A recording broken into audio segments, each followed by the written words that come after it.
Estamos de regreso en Arica Informa junto al diputado Enrique Lee Flores. ¿Cómo está, diputado? Gusto de saludarlo. Muy buenas noches, Luis. Buenas noches a todos. Diputado, bueno, hablemos un poquito porque ha pasado como colado el tema del presupuesto, ¿cierto? Que ya fue aprobado y que fue promulgado por el presidente ayer, tengo entendido, junto al ministro de Hacienda para el 2023. Pero uno de los temas que más causó polémica, especialmente en el sector salud, fue el tema justamente del presupuesto de salud para el próximo año. Algunos decían que era muy poco lo que había comprometido el presidente en campaña cuando conversó con los funcionarios a lo que presentó realmente en este proyecto. Al final, ¿cómo quedó? Bueno, al final quedó como lo había presentado el gobierno. La verdad es que no estoy conforme porque uno de los ítems en que se vio disminuido o afectado el presupuesto en materia de salud es en atención primaria. Y siempre he dicho que eso es muy malo para la población. Invertir en salud primaria es realmente una inversión, es finalmente que el Estado a futuro va a ahorrar plata en salud porque vas a actuar sobre la promoción y la prevención y también sobre el diagnóstico. Sobre todo en momentos que estamos saliendo de una pandemia y donde los diagnósticos de enfermedades tan graves como el cáncer están absolutamente atrasados. Mucha gente hoy día, muchas mujeres, por ejemplo, no saben que tienen cáncer de mama, teniéndolos, porque durante la pandemia todas las pesquisas fueron retrasadas. Entonces, ahorrar en atención primaria, donde precisamente se van a detectar nódulos, induraciones, mamografías, ecografías que tienen que ser realizadas, la verdad es que es pan para hoy, hambre para mañana. Es muy malo ahorrar en salud, y no lo digo yo, esto es materia de conclusiones de grandes estudios en materia de salud a nivel internacional. La Organización Mundial de la Salud ha promovido que los estados en todo el mundo inviertan más en atención primaria en salud. Bueno, en el caso de Chile se mantuvo el presupuesto prácticamente y eso, sabiendo cómo está la inflación, es prácticamente afectar la salud primaria. No estoy de acuerdo con eso, Luis, la verdad, es eso. Pero, bueno, el gobierno es el que tiene el sartén por el mango. Es bueno que la gente sepa que en materias de orden económico, es decir, cualquier presupuesto, cualquier proyecto que involucre uso de presupuesto, es el gobierno, es decir, el presidente de la República, sus ministros, quien tienen la decisión final. Nosotros en el Congreso no podemos intervenir en proyectos que tengan que ver con uso de presupuesto público. Hace algún tiempo el tema de los profesionales especialistas, ¿cierto? De médicos especialistas que faltan en el país en general. Usted tiró de repente una idea, me gustaría que lo comentara un poquito cómo se puede, ¿cierto?, tener más especialistas en regiones tan alejadas como el caso nuestro. Bueno, eso a propósito de lo anterior es lo que angustia a veces cuando no tenemos cargos ejecutivos, es decir, no somos alcaldes, no somos gobernadores, no tenemos algún cargo en el Ministerio de Salud o en el gobierno, porque finalmente son estas autoridades las que tienen la toma de decisiones. Y en salud, el problema de la falta de especialistas afecta a todo Chile y hace muchas décadas. Este no es un problema de este gobierno, hay que ser súper honesto en eso. E históricamente los gobiernos han tenido el problema de déficit en especialistas médicos. Pero siendo un problema de nivel nacional, yo siempre he dicho, donde más afecta, Luis, es en Arica, es en zonas extremas. Porque fíjate que en Santiago, cuando una mamá, por ejemplo, tiene un problema con su niño, que necesita un endocrinólogo infantil, y tiene una lista de espera, una demora en la atención del hospital, de una u otra manera se las arregla para acceder al especialista en el área privada.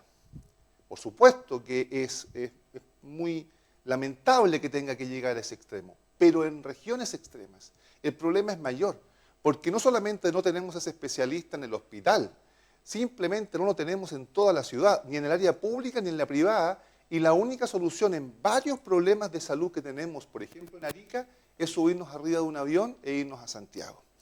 Entonces, el terminar con la falta de especialistas requiere, a mi juicio, lo he dicho ya muchas veces y durante mucho tiempo, primero, honestidad, transparentar. Muchas veces, y los meses de marzo, muchos de ustedes en las casas se acordarán de noticias que aparece quien estuviese en la Dirección de Salud, por ejemplo, anunciando los especialistas nuevos que llegan a Arica, casi como si se soluciona el problema, y eso es mentira.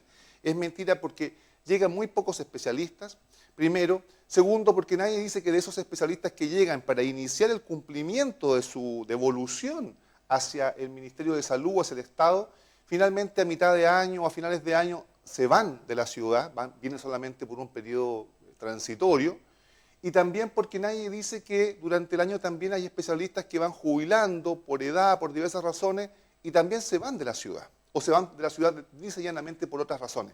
Por lo tanto, siempre va quedando un déficit. Solución, y solución de bajo costo que la hemos presentado, a ver si alguna autoridad nos escucha, por favor.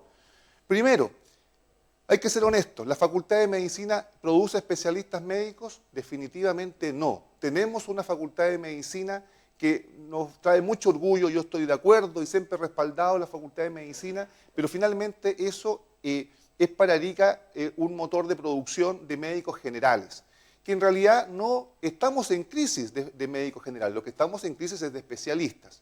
¿Cómo formamos especialistas? Bueno, precisamente, ya que no tenemos crisis de médicos generales, a los generales que estén arraigados ya en la ciudad, hay que preguntarles en qué se quieren especializar.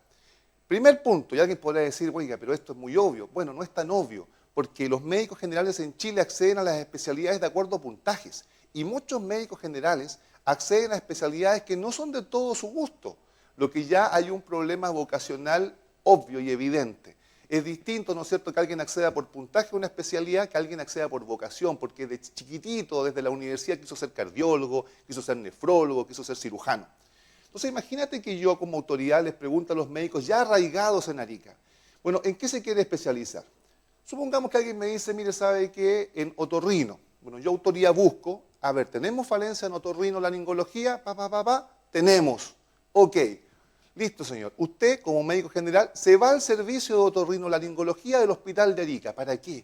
Para que ese médico general, sin ser especialista todavía, ya tome contacto con la especialidad, con el resto de los especialistas de la zona, para que no se produzca ese choque que a veces se produce no solamente en Arica, sino en muchas ciudades pequeñas, en que llega un especialista y se encuentra con el que ya está instalado en la ciudad y se produce un quiebre, un choque, por diversas razones. Finalmente se produce. Entonces, es muy bueno que ese médico general que se va a convertir en algunos años más en especialista tenga ese primer contacto con sus futuros colegas especialistas y que además va a tomar contacto con la especialidad probablemente no en los temas más graves, más importantes, sino en el caso del otorrino con otitis, con rinitis, con adenoides, etcétera. Pero ya va a empaparse de la especialidad. Imagínate tú, un año, ese médico general adosado a un servicio de especialidad para que después de un año, cuando ya también los especialistas lo tengan identificado como un buen futuro especialista, lo enviamos. ¿A dónde, Luis? No a los centros de Santiago, a los mejores centros de otorrinolaringología de Sudamérica. Los identificamos, hacemos convenios con las universidades, por ejemplo, Universidad de Buenos Aires, Brasil, Colombia, en el caso de la cirugía de trauma. Son líderes mundiales los cirujanos en trauma en Colombia. Bueno, en el caso de otorrino, ese médico que va a salir de Arica al mejor servicio de otorrinolaringología de Sudamérica va a estar 3 años y cuando vuelva no va a mirar a los otorrinos de Santiago como hacia arriba, no van a ser sus maestros, los va a ver igual porque él va a venir formado del mejor centro de otorrinolaringología. Por eso que yo he dicho que no solamente se trata de formar más especialistas, con esta idea, a modo general, tratamos de formar no solamente más, sino mejores especialistas. ¿Y cuál es el problema final que tenemos en regiones y principalmente en Arica? Los médicos llegan retornados con la especialidad y se devuelven hacia Santiago y van a las comunas más ricas de Chile a ejercer su especialidad donde también hay falencia. ¿Cómo hacemos para que no se vayan? Muy simple, el Estado chileno, mediante pequeñas modificaciones normativas, le decimos a ese médico, bueno, usted ya es especialista, pero no tiene el título oficial. El título oficialmente se lo va a dar el Ministerio de Salud para que sea especialista, sea en este caso, en el caso del ejemplo, un otorrino, después de 5 años de estadía en Arica. De aquí salió, acá se queda 5 años. Pero tenemos una ventaja. Ese médico ya salió acá ya arraigado. Ese médico ya era médico general acá y llevaba un tiempo. Ese médico ya tomó contacto con sus colegas especialistas del hospital. Es muy poco probable que se quiera ir. Va a formar familia, etcétera, y además va a desarrollar su especialidad, porque como insisto, va a venir formado de los mejores centros. Va a ser el cabeza de serie de la otorrinolaringología, a modo de ejemplo, en Arica y no uno más de los alumnos formados en la capital. Tomen muy en serio esta idea, que además tiene costo cero, porque para formar un médico con la especialidad no se necesita grandes recursos. Muchos médicos generales están dispuestos a pagar su formación, no necesita tantos recursos. Lo que necesita es que el Estado le pavimente el camino para llegar a esas instituciones formadoras. Yo creo que esta idea, que ya lleva años que la ha venido repitiendo en distintos lugares y autoridades, es momento también que alguien en el gobierno se la tome en serio y eche para adelante, y en menos de 5 años podemos tener solucionado definitivamente el problema de la falta de especialistas, por lo menos en una ciudad como Arica. Bueno, harto tema en lo que se refiere a la salud. Brevemente, doctor, además diputado, lo que está pasando hoy día con estos 30 profesionales de la salud que fueron formalizados, ¿cierto?, por estafa, porque por el tema de entregaron, ¿cierto?, licencias médicas, que tengo entendido que son como más de 25.000 millones, por lo que se veía en primera instancia, sobre este juicio que se lleva a cabo. ¿Cuál es su opinión respecto a eso? Bueno, sin ninguna duda, todo el peso de la ley contra estos médicos que falsificaron un instrumento público-privado, como es una licencia médica. Acá se está afectando la fe pública, se está afectando, en el caso, por ejemplo, de esos afiliados eran de FONASA, se están afiliando los fondos de FONASA que van destinados a la gente más carente y que requiere salud en Chile, y también, por cierto, también se afecta a las instituciones privadas de salud en el caso de los afiliados a ISAPRE. Hay médicos, por ejemplo, que se les calculó más de 30 licencias por hora. No, acá, Luis, ninguna doble lectura, todo el peso de la ley a estos, entre comillas, profesionales médicos que lucraron vendiendo licencias médicas. ¿Y para los afiliados también? Me parece que también acá hay un doble lucro, ¿eh? Acá hay un doble engaño, pero ahí habrá que estudiarlo, porque a veces también sucede de que hay afiliados, por ejemplo, o enfermos que requieren la atención en el hospital público y no acceden fácilmente al médico del consultorio del hospital, pero requiere reposo médico y a veces entre la espada y la pared requiere a solucionar su problema comprando, entre comillas, esa licencia médica. Habrá que estudiarlo bien cada caso, pero obviamente que si algún paciente, simplemente estando bien de salud, intentó burlar el sistema y aprovecharse de los demás, de todo el trabajo de los chilenos, también tiene que ser sancionado.